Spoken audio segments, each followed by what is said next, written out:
Brilliance Audio presents Listen Up or Lose Out: How to Avoid Miscommunication, Improve Relationships, and Get More Done Faster by Robert Bolton and Dorothy Grover Bolton. Performed by Patrick Lawler. Listening is not only the skill that lets you into the other person's world, it is also the single most powerful move you can make to keep the conversation constructive. Douglas Stone, Bruce Patton, and Sheila Heen.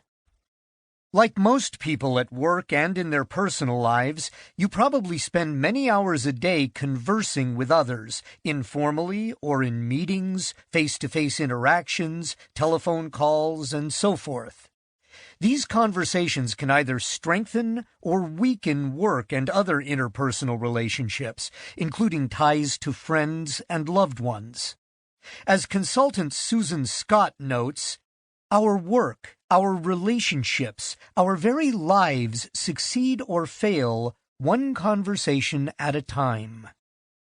When people converse, they generally underestimate the importance of listening. They tend to be more concerned about talking than about how well they listen. As they anticipate significant conversations, they worry about what they're going to say, not whether they'll get what the other person is communicating. Unquestionably, the ability to speak effectively is a key asset, but the undramatic skill of listening is no less important. As Thoreau pointed out, it takes two to speak the truth, one to speak and the other to hear. Listening lies at the heart of just about everything we do with people. The average person spends about 50% more time listening than speaking. In fact, the typical person listens about a book's worth a day. Regrettably, as you'll see in Chapter 3, the typical listener actually misses more of a message than she takes in. When listening is ineffective, meaningful conversation is unlikely, and poor listening can be costly. It's frustrating to think of the information that went in one ear and out the other, the opportunities that were lost, and the relationships that were strained or broken because we missed the message. Research-based listening skills.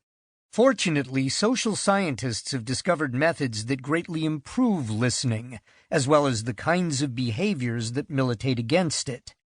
Rather than spinning ivory tower theories, they observed people's conversations to learn which listening behaviors are effective and which ones are detrimental.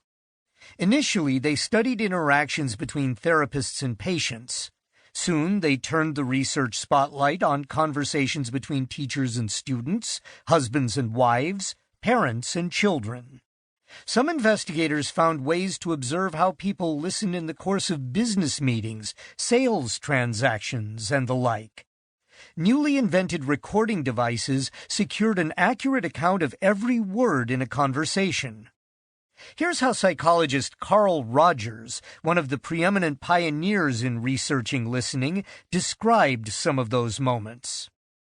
I cannot exaggerate the excitement of our learnings as we clustered about the machine that enabled us to listen to ourselves, playing over and over some puzzling point at which the interview clearly went wrong, or those moments in which the client moved significantly forward. We discovered that we could pinpoint which response of the therapist caused a fruitful flow of significant expression to become superficial and unprofitable. Likewise, we were able to spot the remark that turned a client's dull and desultory talk into a focused exploration.